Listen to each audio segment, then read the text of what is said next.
بقول لك ايه وبقول لك ايه من الاخر، انتوا عايزين حاجه معينه ادفعوا ثمنها. ايه ده؟ ادفع ثمنها مجهود وسهر وتعب وزق نفسك. لحد امتى كسلك هيفضل كسره؟ ولحد امتى شهواتك وملذاتك والراحه هتفضل واخداه؟ ولحد امتى انت وانتي هتفضلوا تتمنوا بس انا اتمنى حياتي تبقى احسن وبعمل لهاش، اتمنى انجح واجيب مجموع كبير، وبرده توفيق من عند ربنا. انت ممكن تعمل اللي عليك وربنا ما يعوضكش في الثانويه، بس يعوضك بعد الثانويه في شغل ولا في حياه ما تعرفش، الله اعلم وعلم. بس لحد امتى عايز حاجه معينه وما بتدفعش ثمنها؟ لحد امتى عايز اكون مميز في كارير معين ولا وظيفه معينه ولا بوزيشن معين وانا اوريدي اصلا بشتغل نفس عدد ساعات غيري، ما بسهرش اكتر، ما بتعبش اكتر، بسعاش اكتر؟ لحد امتى عايز تشتغل؟ ماليش دعوه بفرص الشغل كتيره ولا مش قصتي، ما كلنا في هذا الموقف، ببدايات حياتنا كلنا في هذا الموقف بندور على شغل، وانت بتبعت السي في بتاعك للشباب، بتبعت السي في بتاعك في مكان وبتيأس، وغيرك بيبعت السي في كذا شركه ويعدي على مسؤولي الشركات يحط السي في بتاعه، طبع كتير يا جدع، يحط السي في بتاعه في مساحات العربيات بشوفها، وينزل بوستات ويسال ده ويسال ده ويروح شركات ويترفض ويروح تاني ويترفض. لحد امتى عايز تبقى مختلف وحياتك مختلفه ومميز في حياتك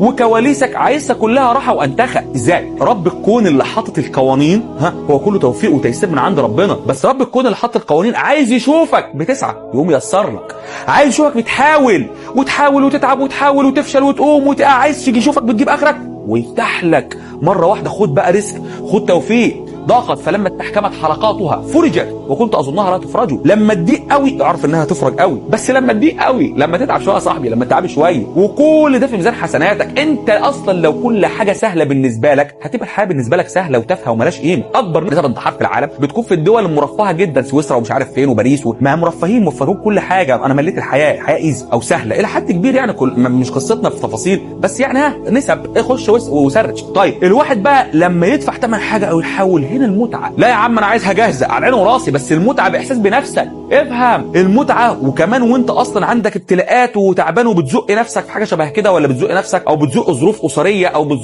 بتزق خنقه في البيت او بتزق ان الناس بتكسر مقاديفك وانت بتحاول تقاومهم او ما تركزش في كلامهم. كلنا عندنا حاجات تنغص علينا حياتنا، ولكن انك تزق نفسك وتعافر من الاخر، اللي هو يا دنيا هات اخري، انا في وشك انا مكمل، عارف اللي هو هات يا دنيا كمان هاتي انا مكمل، اخرك هاتيه. طالما عندي ابتلاء كبير ربنا هيديني قدره ان انا اعديه. ما هو رب الابتلاء هو رب القدره، هو رب القوه، هو رب الطاقه، هو رب الرزق، هو رب الفرج، هو اللطيف، هو الكريم، هو الجبار يجبر الخواطر، هو صاحب العوض، هو السميع البصير، هو اقرب اليك من حبل الوريد. زي ما في ابتلاءات في رب لشايف وشاهد، وربنا سبحانه وتعالى هيعمل ايه بشقائك وتعبك وابتلاءاتك؟ لا ينفعه عبادتك ولا يضر معصيتك ولا تنفعه شقائك وابتلاءك، هو بس عايز يشوفك هتصبر ولا تشكر، فيقوم يديك دنيا واخره. اجمد وكمل في اي مرحله من العمريه، انت ولا هي. النجاح والله طعمه حلو، المعافره طعمها حلو، واوعى لما تقع ولا تنكسر ولا تفشل في حاجه تقول ما حاولت وفشلت. انت فشلت لما ما حاولتش، حاولت وفشلت ووقعت وقمت، انت كده ناجح. ما انا في حاجات كتير وغيري واي حد في اي كارير يقع ويقوم ويكمل ويقوم ويكمل، ده نجاح. انك تغلط في وتفشل في مواقف وترجع تتعلم منها تاني، ده نجاح. لكن اصلا الفشل الحقيقي ان ما حاولش، الفشل الحقيقي ان ما عافرش، مش النتيجه.